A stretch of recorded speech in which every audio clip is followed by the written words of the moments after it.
This is what they call a balanced filter. And it's very interesting, you're gonna see that. You will probably recognize a few things. What is one shape that you recognize?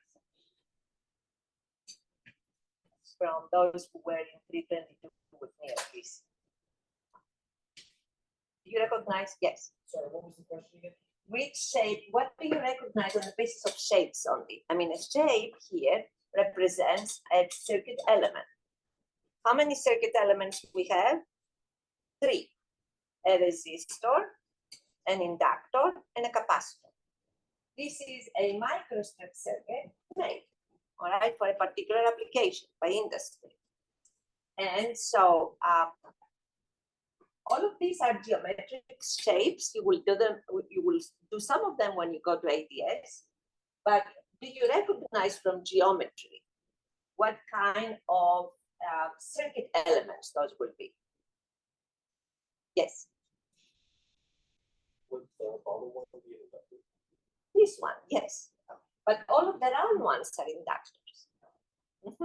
Every time you have a loop, it's an inductor. You remember we had that from 322. Circles are capacitors? Yes, and these ones. All right. Sometimes they are capacitors, some other times you do it for matching, but these are bigger capacitors and these are big inductors. What is the difference between this inductor here, this one, and this one? Yes. Number of coils? Yes, which means what in terms of inductance? More inductance, more. As you have more coils going like that, and all of the magnetic fields from its coil align, they sum up. All right, so more magnetic field implies more inductance. So less inductance, more than this, more than that. And then of course, you have L here. We will see that we will need, if you have an LC combination, we're going to see it. All right, here we are making like that, you can have a filter. So this is microstrip. And then we're going to learn how you take something like that and you use ideal transmission lines to understand what's doing. Of course, the moment you go to ADS, you can say, well, I don't need to understand anything. That's not necessarily true. You know why? Because ADS will not design something. You're not going to go to ADS and say, hey, ADS, I want a balanced filter. You're going to hear no response back. But if you knew how to design a balanced filter, then ADS can help you optimize it. All right? So it's going to take time when you're going to say, hey, ADS, do the best possible balanced filter. I don't know when, but now it's not available. And eventually it's going to happen. And then that's going to be the death of designers. No, it will always be something. They will design those things that do the design. But in any case, so you need to understand the fundamentals. And to be able to be a good designer, you need to understand the fundamentals. Not everything. If you have a good foundation and practice, then you are a very good designer, right? So first of all, you have to think that I need to use this inductor, needs to put it down on paper or on iPad and say this inductor here, this capacitor there, this inductor there to do your filter. Then you go to ADS and ADS gives you the inductance by this shape, gives you the complete inductance by this and all of this, but you set it up, you do the architecture, as we say. And good circuit designers are circuit architects, all right? So, microstrip, we'll learn about this, but so I wanted to tell you how we're gonna go today and then my notes that I wanna go through from today. Oh, there we go, see? This one, okay, I'm not gonna try to go down, it's a little big file. I guess you're gonna be more lucky if you try to do it on your own. But this is what you're gonna read. And what I'm gonna do here for you is to go to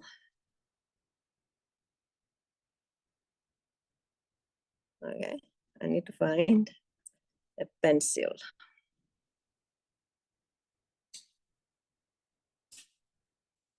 Well, okay, give me a second here. because it disappeared sometimes, but there, not everything.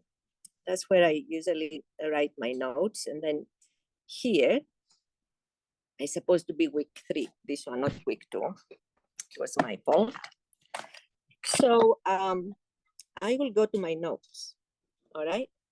And I'm gonna go fast through the fundamentals, which you have seen. So this is a schematic of an ideal transmission line, all right? The transmission line with a load fed by a source that has an internal impedance, C sub S. Okay, number 1, fundamental.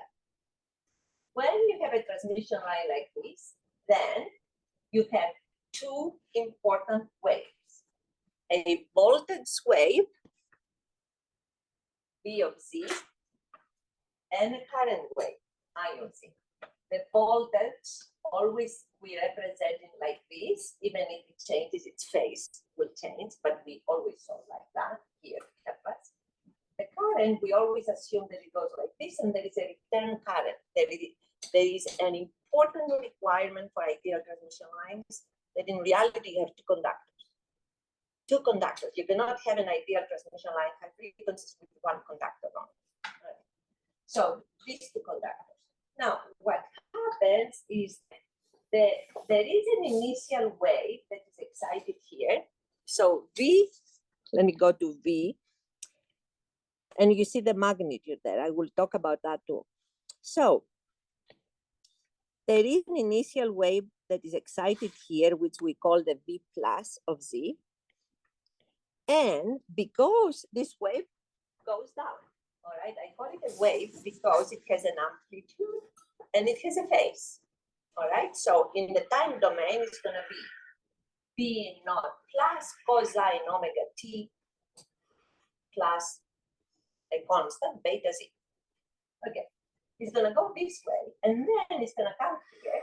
Assume that you look at the video, which has been very slow, so somehow it's slower than it's like faster rather than the wave propagates.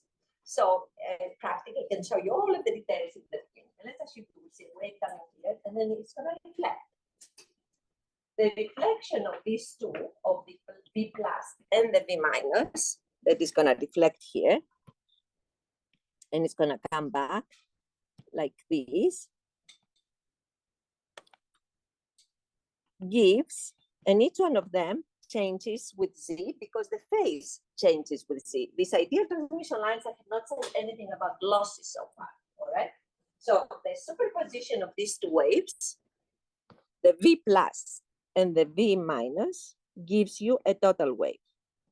Now, I have not included here time, but from what I have done, you can tell that I am in the frequency domain, all right? We don't work in high frequency design, and in most designs, we don't work in the time domain.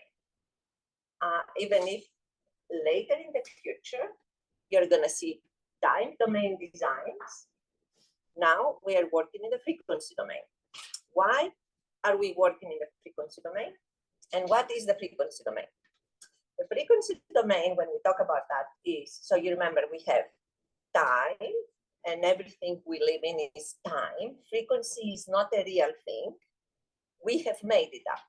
I mean, of course it's real when you are looking at the source and the source oscillates. Yes, there is a frequency there. However, the frequency domain is a made up domain. We do that because it helps us do very fast designs. And all of you have seen circuits in the frequency domain, right?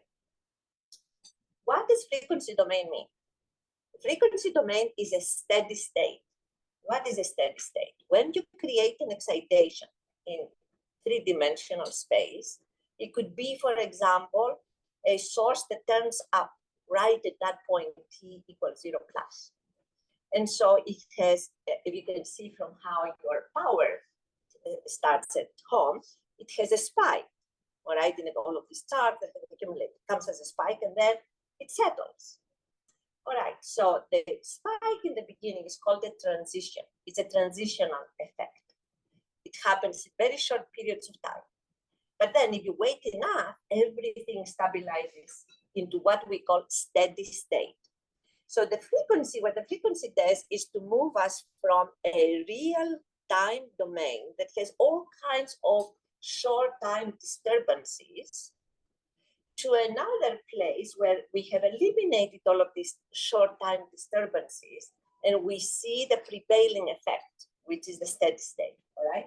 So everything here is like the frequency domain. It's like, in other words, steady state. You don't see any transitional effects.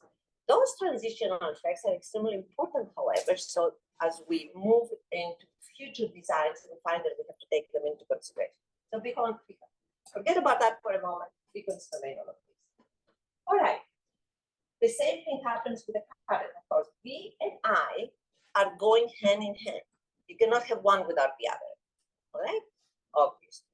So when you have a V, you're going to have an I. When you have a V plus, you're going to have an I plus. When you have a V minus, you're going to have an I minus.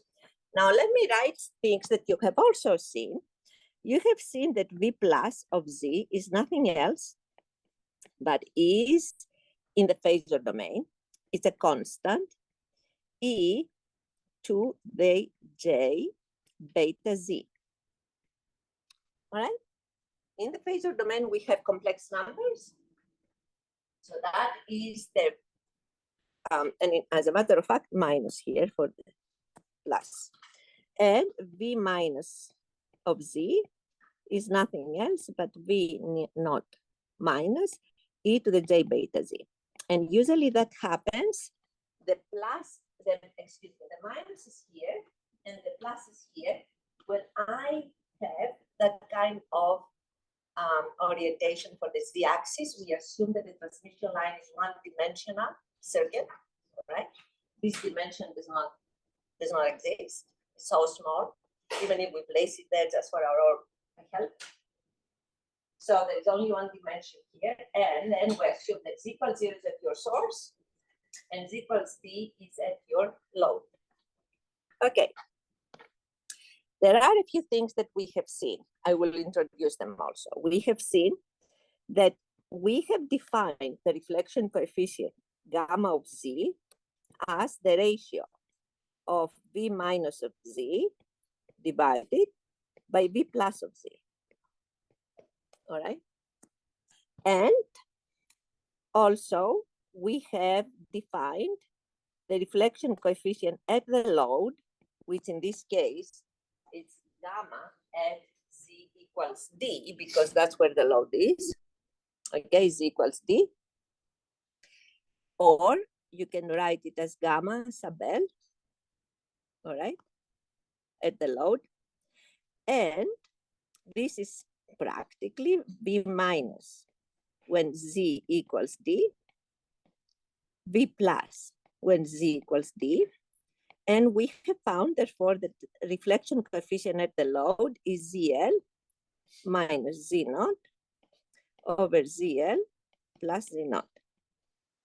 All right, so these are fundamental things. We also have found another thing, that V Z in, which is in fact the input impedance at Z equals 0, which is happening when Z equals 0, is nothing else but V total at Z equals 0 divided by I total at Z equals 0. And by using the formulas that we have seen, and you will see them extensively in that chapter that I have included, but this is for review, so I'm not going through derivations. We find something very important for Z input is Z, excuse me, let me write it underneath it for a moment, is Z naught, which is the characteristic impedance of the line, ZL plus J Z naught tangent beta Z, excuse me, what did I say? Yes. But, not Z, it's a D, which is the distance, the length of the line. Z naught plus J ZL tangent beta D. All right, and this is a very important equation because we use it both to find the input impedance, as you saw from your homework, to find the input impedance in the beginning of a line, all right? And if the section of the line is shorted or open, that in reality is a stub, all right? A shorted section of a line or an open section of a line, we call it a stub. And in this case, the input becomes much simpler, all right?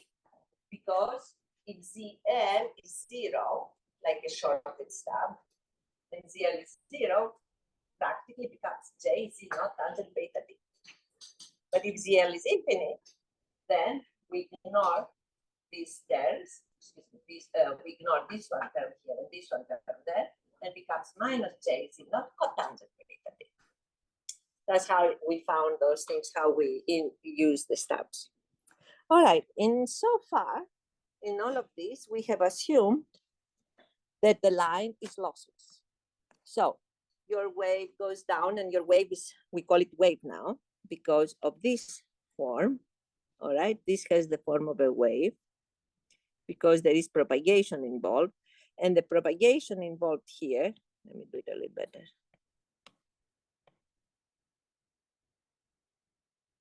Okay, the propagation involved here is because of this exponential e to the minus the j beta z, which means this one, the argument of this exponential, shows in reality the phase change. What does that mean? That if in the real time domain, my real time domain impedance was B plus of Z, then I would write that in the time domain here, the time domain,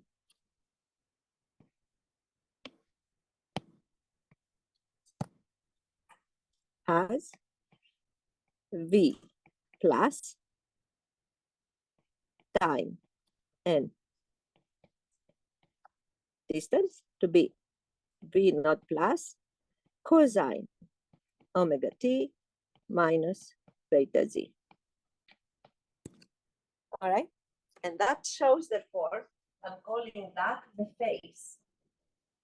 It changes, it's like the cosine, all right? If for a given omega and a given t, z is going to change the phase of the cosine. So that's practically called the phase factor. Okay.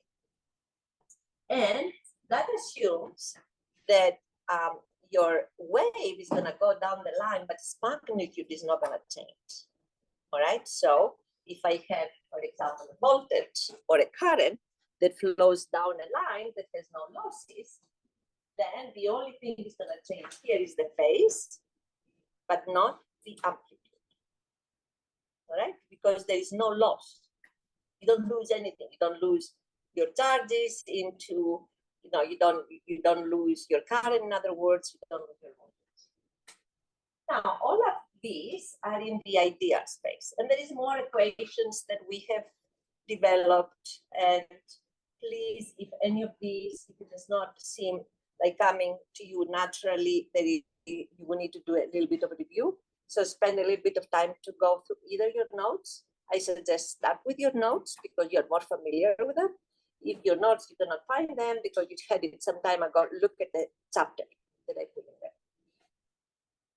Now, if we go to a real case, because a real case can be, and that's now what we call a real or a planar transmission line. And let me use now, so in fact, I will, let me start with the marker strip line.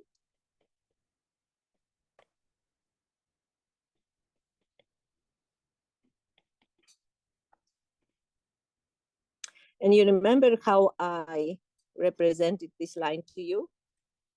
The microstrip line, it has two conductors, but it's separated by a dielectric.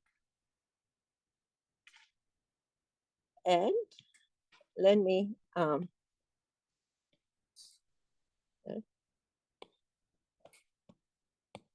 do that here so you can see. This is the dielectric that separates the two conductors. The two conductors of a transmission line have to be separated. And one thing you need to keep in mind, they have to be separated with the same distance, no matter where you go, whether they make a turn or whatever, the distance has to be the same, all right? So a slab like this, we call the dielectric material that has the same thickness. If I put one side of the conductor on top, and I have a ground here, I will do it as a, because otherwise I cannot do it very well. And if this is my conductor, oops, here, my conductor, top and bottom, then practically now I have a microstrip line. And you remember what I said last time in a microstrip line? The current on the microstrip line is gonna go. This is a two-dimensional view. So let me call, in fact, since we're going on two-dimensional views, let me call this to be the thickness of the substrate, H. Whenever you see H, that's the thickness of the substrate, thickness. And this is W, the width of the line. All right. How now in reality, this line, which in fact in 3D, we take this one, copy it. I will make it smaller and create a 3D for you. So in 3D, that looks like this.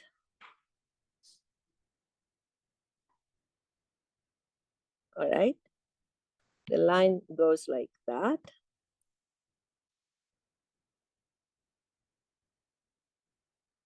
Okay.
Okay, here. In fact, I need to do something more. Share.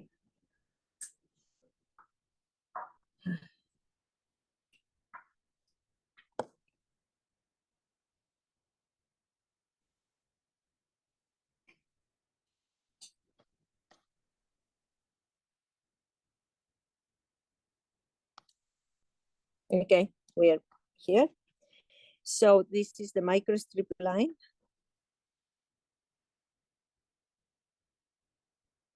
And right, 3D. And now I connect it with the source here.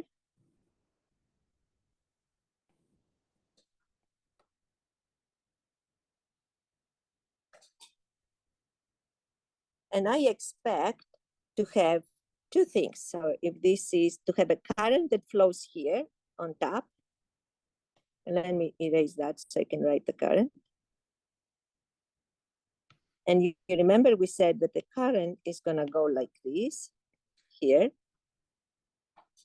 And underneath it, I will have a much broader current. All right, but this is the distribution. But the total current, if you integrate along this distribution, is gonna be the same here and the same there. In one case, it goes this way. In the other case, we assume it's coming that way. The two are opposite, all right? So why they are opposite? Because this way they confine the electric and magnetic fields in here, in between the two conductors. That's what we want. This is reality. And what I had before, which is this one,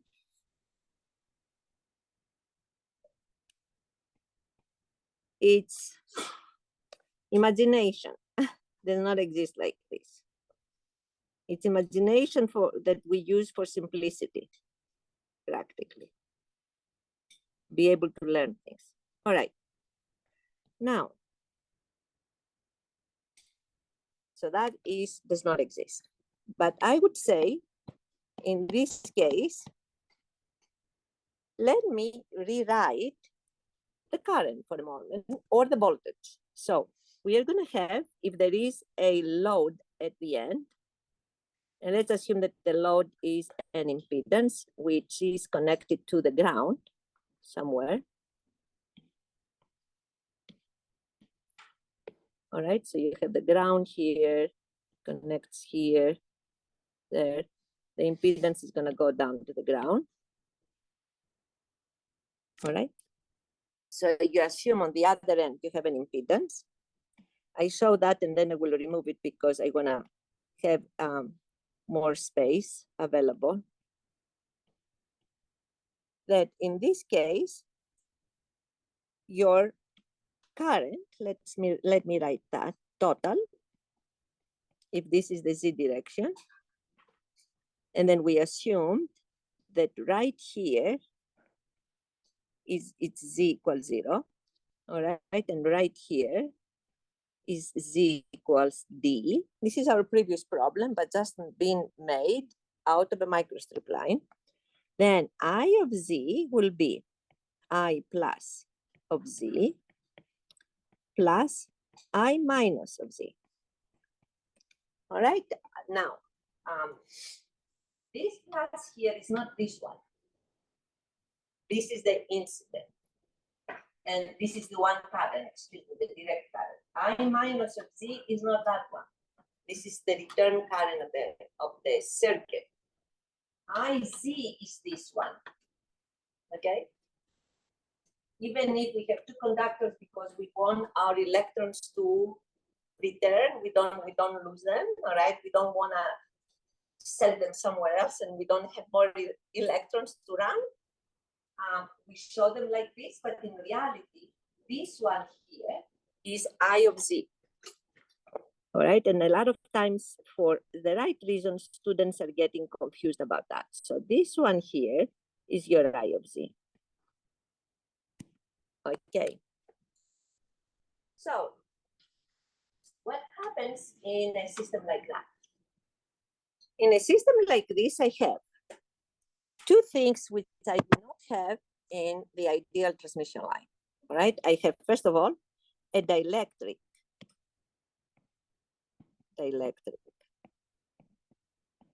substrate, that's how we call it. And this dielectric substrate, in general, is going to have an epsilon and a mu. And epsilon is the dielectric constant, and mu is the permeability. All right? So, permittivity and permeability, if you like. Permittivity and permeability, or dielectric constant and permeability, mu. Okay. Real materials have something else too. All right. So what else? They have some form of free electrons. Ideally, in a material, if you have free electrons, what happens?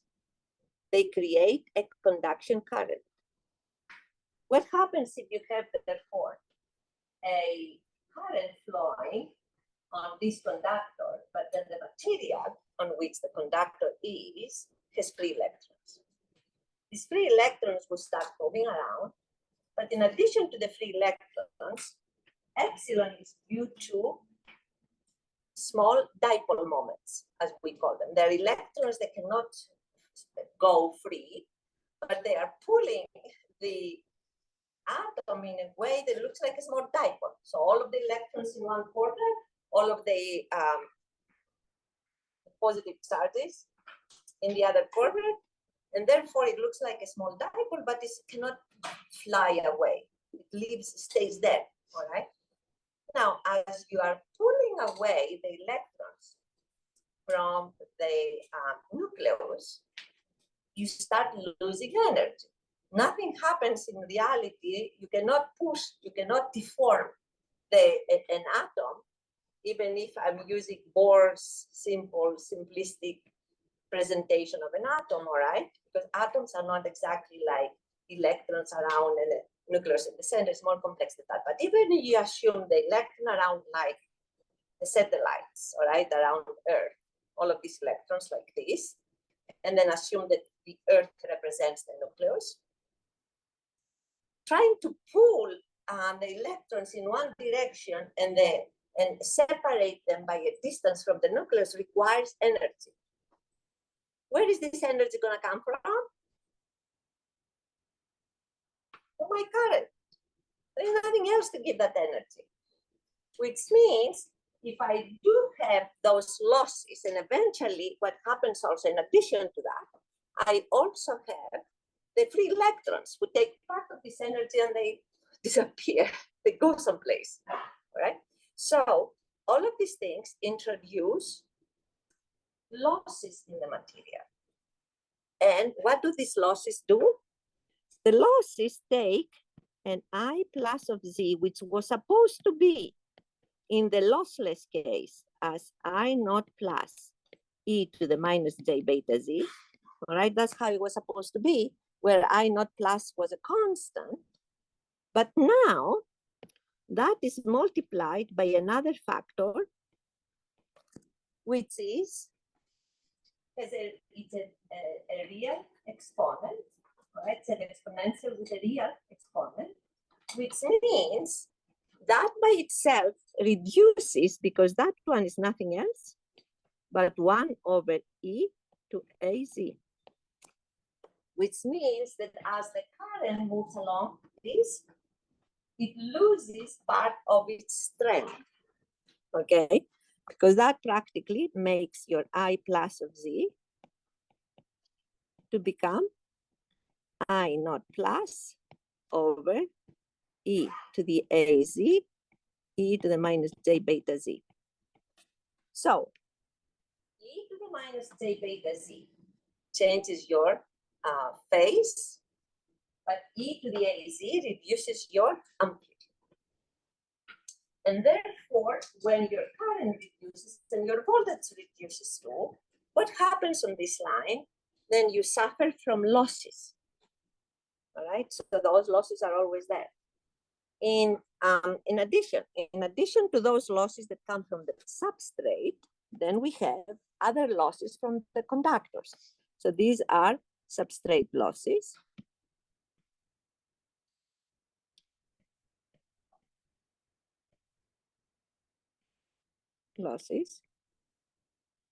Okay, and then we have conductor losses.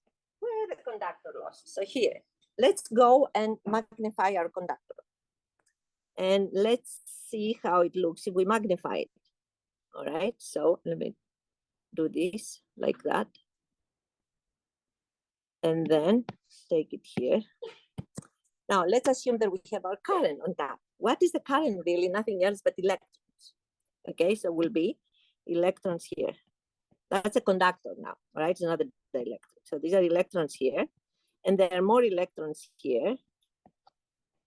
All right, so the current looks like this a little bit. Okay. What happens?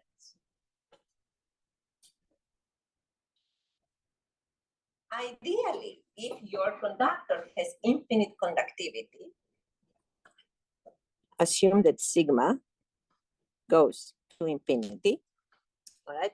Conductivity infinite, what means I can go places with in a split of a second. Nobody stops me nobody stops electrons, which are in the center of the conductor, all right? From flowing to where the surface of the conductor immediately, all right? There's nothing to stop them. That's what infinite conductivity means. They can go very fast. So all of the electrons are here. Okay. In reality, there's no infinite conductivity. All right, there is a finite conductivity. Every real material has finite conductivity. What does that mean physically? Free electrons imply that that one electron leaves the atom, and then it could go like under any electric field. It's going to go to the direction of the electric field. All right, it's going to be pulled by the electric field, or the opposite direction. In fact, it depends on the convention. Usually, if the electric field is created by a positive conductor, the electrons are going to go there. All right. So if the electric field goes that direction, the electrons are moving that direction. But then, in case we assume the electrons go along with the current is, and it's the direction of the convention. Now, if the electric field applies vertically here, let's assume that we have your conductor underneath it. If the conductor is underneath it, though, the other conductor, I will say, think also, that these electrons, even if I show them on the top, in reality, they are not on the top. What I have on the top is a description of electrons that find themselves at the bottom.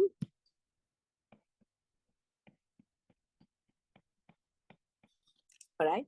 Because you have positive here, the positive charges are attracted. If we have that kind of arrangement, you could have positive, you could show positive on the top, because usually it changes over time, all right? These things, it's a cosine omega t, it changes, it's like once it's a positive, electrons up, over after a period, there are the electrons at the bottom, all right? But the only thing is that the two types of charges have to be of different sign, the attracted sign. So, but we show it underneath because there is no space to show it here. But all of the current flows on the lower surface of the conductor or the upper surface of the conductor or the ground, but it flows very close. So the one set of charges is the closest possible distance from the other set of charges. And the only way to bring them in the closest possible distance is to face each other, right? Right. Okay. Now, if there is no infinite conductivity here and no infinite conductivity in the conductor, what happens? There are some charges that are trapped. I mean, some charges here, holes, obviously, but electrons that are trapped inside. Electrons here. So you're going to see electrons trapped inside. And if I were to plot those electrons or those charges, let me talk about charges right now. If I were to plot those charges on inside the conductor, if this is the surface of the conductor, and if I look inside it, the current is going to look like this. So the charges, most of them will be here, but there will be a few there. Okay. Now, why are there a few there? Because there are a few atoms that, yes, the electron can split enough, but not necessarily free itself. So you see them sitting in places. Sometimes we call them impurity states. Depends on whether your electron is energy or your electron is like a particle. Okay, here we consider them like particles, obviously, right? So they are sitting somewhere there, but to keep themselves, because they have pulled themselves out of this of these atoms, but not far enough to be free, you spend a lot of energy doing that. And this energy comes from where? From my current. So now we have another reason for losing energy, and that is coming out of conductor losses. Conductor losses. All right. So now, if I were to look at the voltage and the current of a line, let me even now show this microstrip line like that. I do it for simplicity.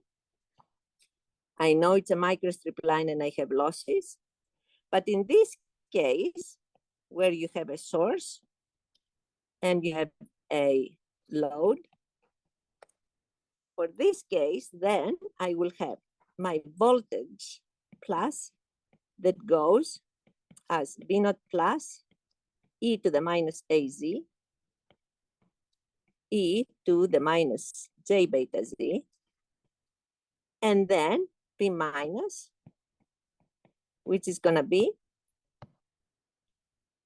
V minus, V naught minus e to the AZ, e to the J beta Z. Okay. Now, instead of writing these two as two separate things, I write them as one. And then I define a parameter that I call the complex propagation constant.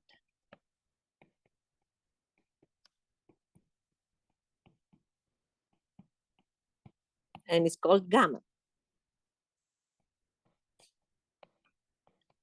And the complex propagation constant gamma has a real component alpha plus J beta. All right? This is not A, this is alpha. All of these are Greek characters. And why I say it's not A, because we use A, not alpha for dimensions. All right, so there is a difference for telling alpha, because then I understand is the loss factor. All right, so this is called the loss propagation factor or loss propagation factor. Let me write it here. Sometimes we don't say propagation, but we mean it, factor. And this is called the real propagation constant or wave number. Okay? Or usually we call it wave number. So loss factor, we remove the propagation in both cases. Oops, no, that I meant to remove this one. And then loss factor, all right? And that's the complex propagation constant. All right. This is nothing different from what you have seen in lossless, because if the line is lossless, alpha is 0. All right, that's as simple as that. And if alpha is 0, all the formulas that you have seen apply. But if alpha is not 0, the formulas become more complex because you have to put alpha there. Now, we are not going to do this and go into more complex equations. That's not the point here. We want to introduce this concept so we can represent our lines using RLC circuits. So see what we're trying to do? Let me go back to this picture. What is characteristic of these two pictures here? What is interesting in these two pictures is that I have a distributed line. Yes, granted I have simplified it, but now I have three lumped elements. Okay, and now for me that I want to be simplistic in what I'm doing, remember what I said, that the best designer is the one who can take a complex problem and take it down to something very simple. And then you start at the simplest level to build your design up. All right? So, let me tell you an equivalent to this. other than circuit designers, there are many other designers, all right? So architects are very interesting designers. Have you seen how architects are starting their designs?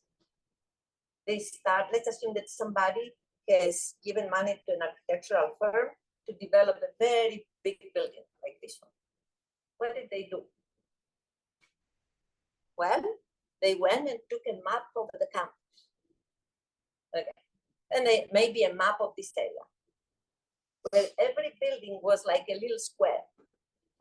All right. They had a little square for a building. They had a little, circle maybe for a how they would call it, for a green area. All right. You know how they show the trees, something something like that. And then whatever, they put it all around, all of the buildings around, and then having that simplicity, all right, a little simple two-dimensional map, they try to think how they're going to place this building. You cannot think when your complexity is too big. You start simple. That's what we are doing here, all right? If they had to think of this building, and then they bring a whole video that runs around and shows every inside and outside of all of the other buildings, they will never have a sense on how big this building should be. Should it be big? Should it be how close it will be to the other building? You cannot do that when you have too much complexity in front of you. To be able to do a good design, you start simple. And then as you make your decisions at the simple level, then you start bringing in complexity step by step as you make follow-up decisions. So the architects, the moment they decided where to place this building and how big to make it, then they decided how it's going to look, where the entrance is going to be from. They cannot start counting how many tables they're going to put in this room. That comes at the end. The accessories come at the end. All right, see how the designers are thinking. Simple. Have you seen designers for clothes? The biggest designers had a pad and they would do a figure. That's where their design starts. Not when they have 100 fabrics of all kinds. And then you go into a room of all of these fabrics and then you have no idea what you want to make. This is in the design simplicity, going down to the simplest thing and then build up from there. So that's what we're doing here. So now, following up. Why do I have to deal with this? I'm thinking. All right, now I was able to give this yell, make it simple. Maybe instead of a B, I would have a gamma. All right, let's assume that I put a gamma there. Let me take this one. So to simplify it. Let's assume now that from microstrip, I took this, and after all of this discussion, I put it here. But the only difference in this case is going to be that from all of this that I told you, the only change that I've made is make this gamma. How about that? I thought basic things, but I then was able to derive a gamma. So I simplified. I got rid of all of this electromagnetic stuff. I got rid of all of these, how many electrons go somewhere. And at the end, out of this fundamental physics, I got this. And I brought it here. Now that I did that, I said, okay, well, it's still complex. I still have here an impedance, another impedance here, and a voltage, a source. Now I'm going to get rid of this. That's the question. How am I going to get rid of this? And here is an answer. All right. So, and you have seen part of this in 322. If I take a very short, so now I'm taking one step back and say, if I take a very short section of a transmission line, very short, and I call that, because it's very short, D sub x. Okay? And then I say, let's try first of all to see how can I take this small, D sub z, I meant to say. I apologize for that, D sub z. All right, so I take a very short section of the previous line. and say, now, I don't want this two-dimensional thing. I want to get rid of it. Can I replace it with something that I understand? All right, so what you can demonstrate, and I will write here the formulas because we have seen them before, or if you don't remember them, please look at the chapter. If this line has Z naught and gamma, then I can simplify this line and I can make it look like this.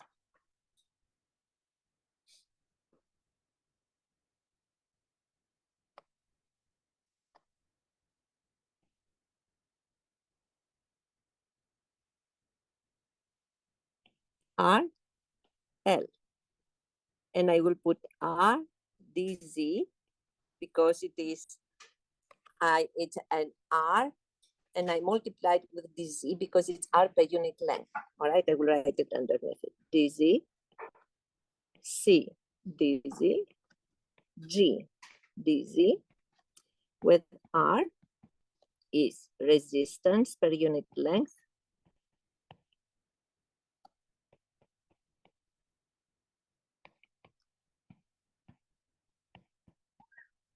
Then L is inductance per unit length.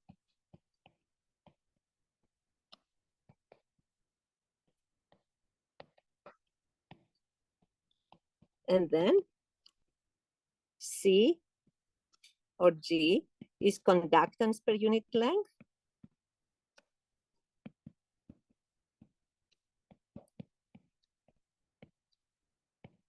And then C is capacitance per unit length. So what are the units? L in ohms, say per unit length, for example. Inductance in henries per unit length. Capacitance in farads per unit length. Conductance in Siemens or 1 over ohm. In fact, the way I do this is ohm minus 1 per unit length. All right. So I can prove to you that I can represent this short section line with this one. And if I do that, then Z naught is the square root of R plus J omega L over C plus J omega, excuse me, G plus J omega C, and gamma is square root of R plus J omega L times G plus J omega C.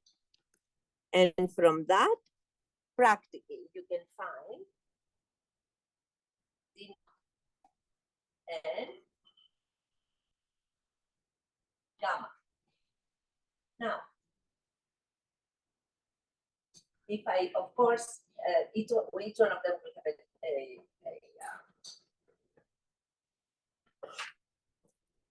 this sub Z, but I have removed that.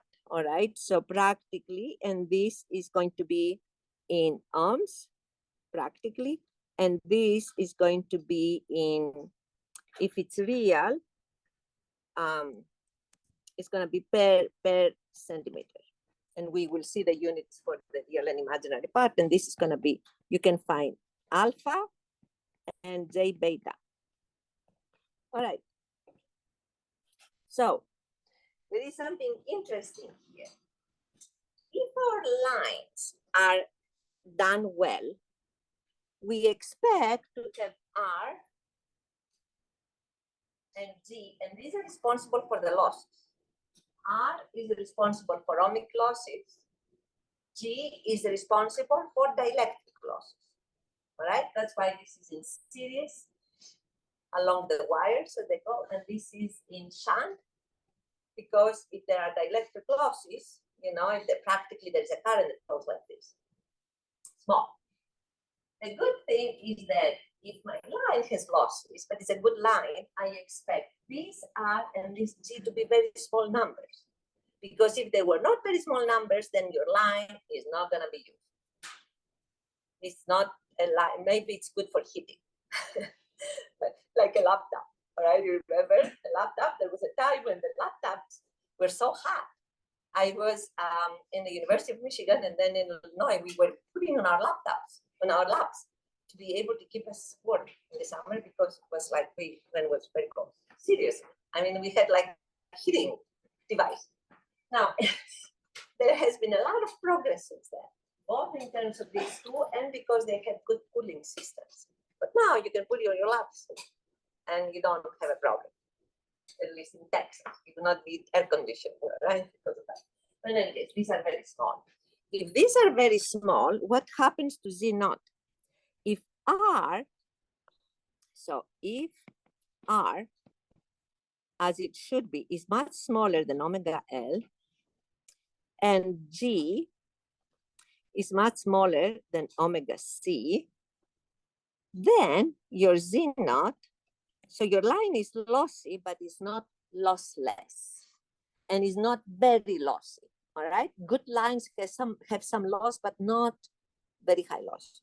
So Z naught would be a real number and will be L over C, and it's real. And then gamma is gonna become what? The square root of RG plus J omega L G plus J omega CR minus omega squared LC. R and G are very small, each one of them. So the product of these two is going to be very, very small compared to everything else. And therefore here you have that gamma is going to be omega and then omega LC minus here plus J omega CR.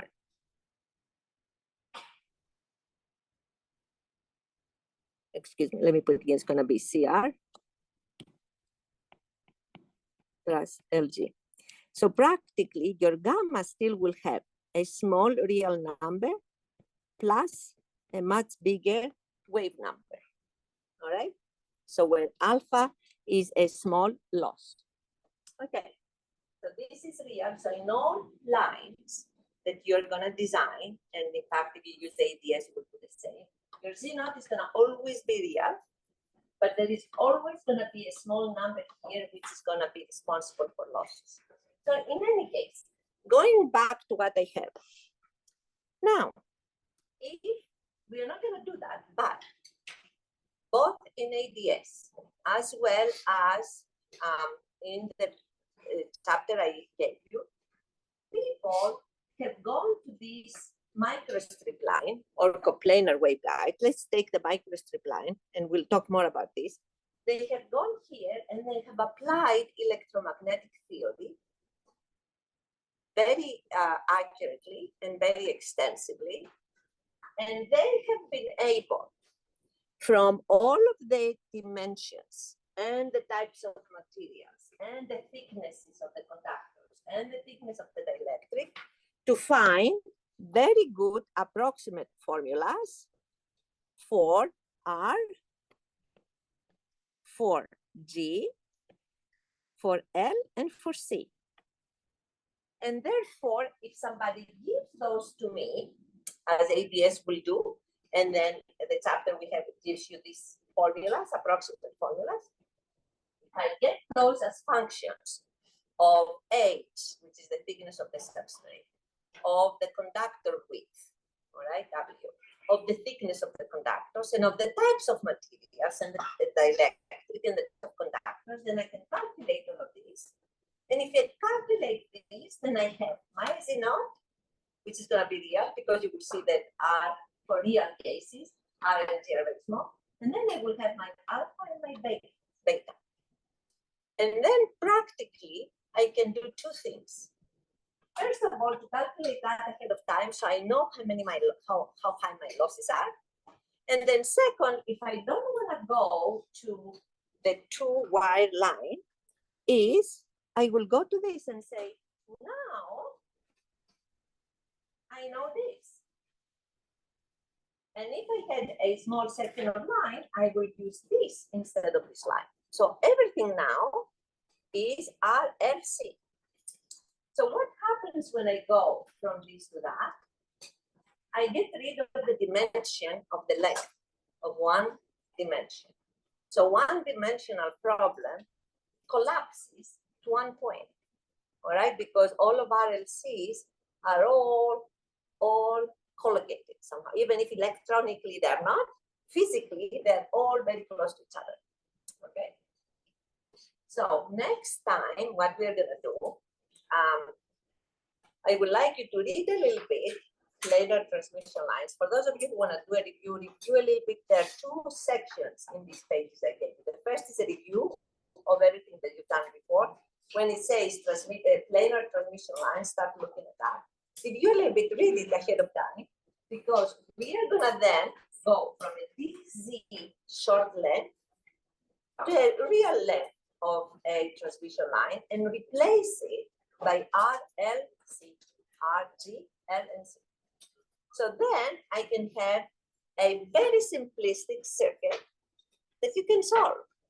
See, that's then I go from practically a three-dimensional problem, which is this, to an all RLC. And that's where I do my designs. And then from the RLC, after I design whatever I need to design, then I go up and then I start thinking, well, this R that I have there, what does it really mean? Where does it come from? What do I have to put, physically speaking, to take care of it? All right, so that's how you start thinking about your designs. So in any case, microstrip, we introduced it. Next lecture on Thursday, we are going to look at the microstrip that has a bigger, longer length, how you calculate that. And then we'll do also coplanar waveguide, because these are the two most important transmission lines you're gonna see today in commercial chips. And you're gonna use them in ADS too, at least. And then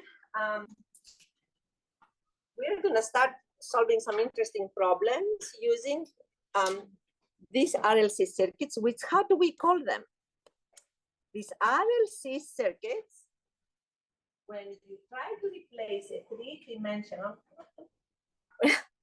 we're still working on it. When you try to replace a three-dimensional transmission line, like a microstrip, with one dimension and then no dimensions, this is called the equivalent circuit.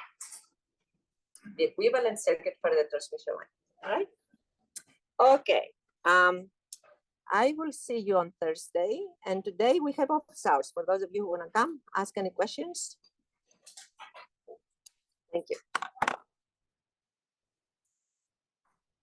So 2 questions Yes. on the base. Yes. So, what was the units on the-